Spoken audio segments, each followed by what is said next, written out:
Hi friends, welcome to ಗಾನು ಪಾಕಶಾಲೆ. ನಾನು ನಿಮ್ಗೆ ಇವತ್ತು ತೋರಿಸ್ಕೊಡ್ತಿರುವ ರೆಸಿಪಿ ಬೀನ್ಸ್ ಪಲ್ಯ. ಫ್ರೆಂಡ್ಸ್, ನೀವು ಇನ್ನೂ ಯಾರೆಲ್ಲ ನನ್ನ ಚಾನಲ್ನ ಸಬ್ಸ್ಕ್ರೈಬ್ ಮಾಡಿಲ್ಲ, ಸಬ್ಸ್ಕ್ರೈಬ್ ಮಾಡ್ಕೊಳ್ಳಿ. ಹಾಗೆ ಬೆಲ್ ಐಕನ್ನ ಪ್ರೆಸ್ ಮಾಡಿ. ಫಸ್ಟು ಒಂದು ಕಡಾಯಿನ ಕಾಯೋಕ್ಕಿಟ್ಟು ಅದಕ್ಕೆ ಆಯಿಲ್ನ ಸೇರಿಸ್ಕೊಬೇಕು. ಆಯಿಲ್ ನಾನಿಲ್ಲಿ 3 ಸ್ಪೂನ್ ಆಗೋಷ್ಟು ಸೇರಿಸಿದ್ದೀನಿ.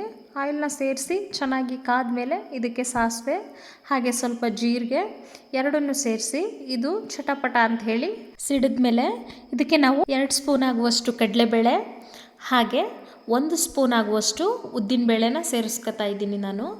ನಾನಿಲ್ಲಿ 1/2 kg ಬೀನ್ಸ್ನ ತಗೊಂಡು ಅದು ಚೆನ್ನಾಗಿ ವಾಶ್ ಮಾಡಿ ಚಿಕ್ಕದಾಗಿ ಹೆಚ್ಚಿಟ್ಕೊಂಡಿದ್ದೀನಿ. ಹಾಗೆ ಈ ಕಡಲೆಬೇಳೆ ಮತ್ತು ಉದ್ದಿನಬೇಳೆ ಸ್ವಲ್ಪ ಬ್ರೌನಿಷ್ ಕಲರ್ ಬರಬೇಕು, ತೀರಾ ಬೇಡ, ಸ್ವಲ್ಪ ಬಂದರೆ ಸಾಕಾಗುತ್ತೆ. ನೋಡಿ, ಇಲ್ಲಿ ಈ ರೀತಿಯಾಗಿ ಬರಬೇಕು.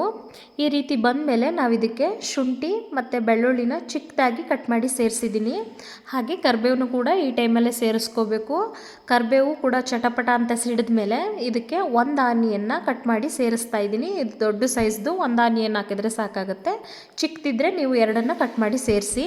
ಹಾಗೆ ಕೊತ್ತಂಬರಿ ಸೊಪ್ಪು ಇದಿಷ್ಟನ್ನು ಹಾಕಿ ಚೆನ್ನಾಗಿ ಫ್ರೈ ಮಾಡ್ಕೊಬೇಕು.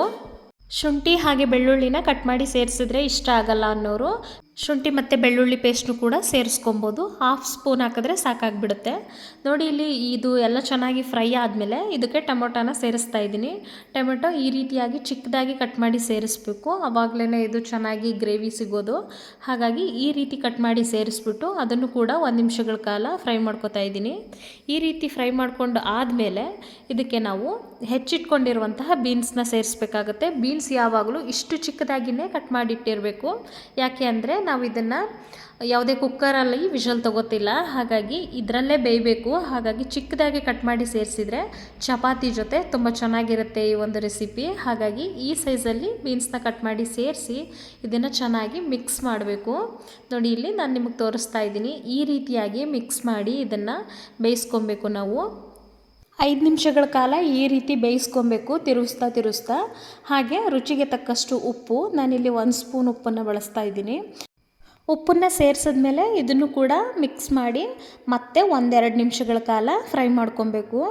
ಇದು ಫ್ರೈ ಆದಮೇಲೆ ಒಂದು ಪ್ಲೇಟ್ ಸಹಾಯದಿಂದ ಇದನ್ನ ಮುಚ್ಚಿ ಒಂದು 5 ನಿಮಿಷಗಳ ಕಾಲ ಬೇಯಿಸಿದ್ರೆ ಸಾಕಾಗುತ್ತೆ. 5 ನಿಮಿಷ ಬೇಯಿಸ್ಕೊಬೇಕು. ನೋಡಿ, ನಾನು ಈ ರೀತಿ ಮುಚ್ಚಿ 5 ನಿಮಿಷ ಬೇಯಿಸ್ಕೊತಾ ಇದ್ದೀನಿ. ಬೆಂದು ಆದಮೇಲೆ ಯಾವ ರೀತಿ ಆಗಿದೆ ಅನ್ನೋದನ್ನು ನಾನು ನಿಮಗೆ ತೆಗೆದು ತೋರಿಸ್ತೀನಿ. ನೋಡಿ, ಈ ರೀತಿಯಾಗಿ ಬೆಂದಿರಬೇಕು. ಈ ರೀತಿ ಬೆಂದು ಆದಮೇಲೆ ಮತ್ತೊಂದು ಸರಿ ಮಿಕ್ಸ್ ಮಾಡಿ ಇದಕ್ಕೆ ಮತ್ತೆ ಕೆಲವೊಂದು ಐಟಮ್ಸ್ನ ಆ್ಯಡ್ ಮಾಡಬೇಕು. ನೋಡಿ, ಈ ರೀತಿ ಮಿಕ್ಸ್ ಮಾಡಿಕೊಂಡು ಬೇಯಿಸ್ಕೋಬೇಕು. ಈ ಟೈಮಲ್ಲಿ ಖಾರಕ್ಕೆ ಅನುಗುಣವಾಗಿ ನೀವು ಗ್ರೀನ್ ಚಿಲ್ಲಿ ಬೇಕಿದ್ರೆ ಸೇರಿಸ್ಕೋಬೋದು, ಇಲ್ಲ ಅಂತ ಹೇಳಿದರೆ ಖಾರದ ಪುಡಿ ಕೂಡ ಸೇರಿಸ್ಕೊಬೋದು. ನಾನಿಲ್ಲಿ ಸಾಂಬಾರಿಗೆ ಯಾವ ಖಾರದ ಪುಡಿನ ಯೂಸ್ ಮಾಡ್ತೀವೋ ಆ ಖಾರದ ಪುಡಿನೇ 1 ಸ್ಪೂನ್ ಯೂಸ್ ಮಾಡ್ತಾ ಇದ್ದೀನಿ. ಈ ರೀತಿ ಖಾರದ ಪುಡಿ ಹಾಕಿ ಮಿಕ್ಸ್ ಮಾಡಿ ನೀರು ಎಷ್ಟು ಬೇಕು ಅದು ಬೇಯೋಕ್ಕಷ್ಟೇ. ಹೀಗೆ ನೀರನ್ನು ಸೇರಿಸಿ ಆದಮೇಲೆ ಮತ್ತೊಂದು ಸರಿ ಮಿಕ್ಸ್ ಮಾಡಿ ಇದನ್ನು ಮುಚ್ಚಿ ಮತ್ತೆ 2 ನಿಮಿಷ ಬೇಯಿಸ್ಕೊಬೇಕು. ಯಾಕಂದರೆ ಖಾರದ ಪುಡಿ ಕೂಡ ನಾವು ಇವಾಗ ಸೇರಿಸಿದ್ದೀವಿ. ಹಾಗಾಗಿ ಮಿಕ್ಸ್ ಮಾಡಿ 2 ನಿಮಿಷಗಳ ಕಾಲ ಅದೆಲ್ಲ ಹೊಂದಾಣಿಕೆ ಆಗೋಗೆ ಬೇಯಿಸ್ಕೊಬೇಕಾಗತ್ತೆ. ನಾವು ಬೀನ್ಸ್ ಪಲ್ಯಗಳಲ್ಲಿ ಸುಮಾರು ಥರ ಮಾಡ್ತಾರೆ, ನಾನು ಈ ರೀತಿಯಾಗಿ ನಿಮಗೆ ತೋರಿಸ್ಕೊಡ್ತಾ ಇದ್ದೀನಿ. ಈ ರೆಸಿಪಿ ಚಪಾತಿ ಜೊತೆಗೆ ಬೆಸ್ಟ್ ಕಾಂಬಿನೇಷನ್ ಅಂತಲೇ ಹೇಳ್ಬೋದು.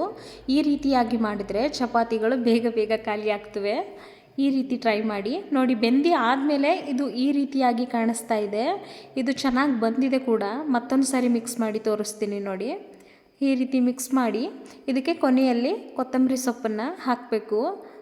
ಫ್ರೆಂಡ್ಸ್, ಈ ವಿಡಿಯೋ ನಿಮ್ಗೆ ಇಷ್ಟ ಆಗಿದ್ದರೆ ಲೈಕ್ ಮಾಡಿ ಹಾಗೆ ಕಮೆಂಟ್ ಮಾಡಿ. Thanks for watching.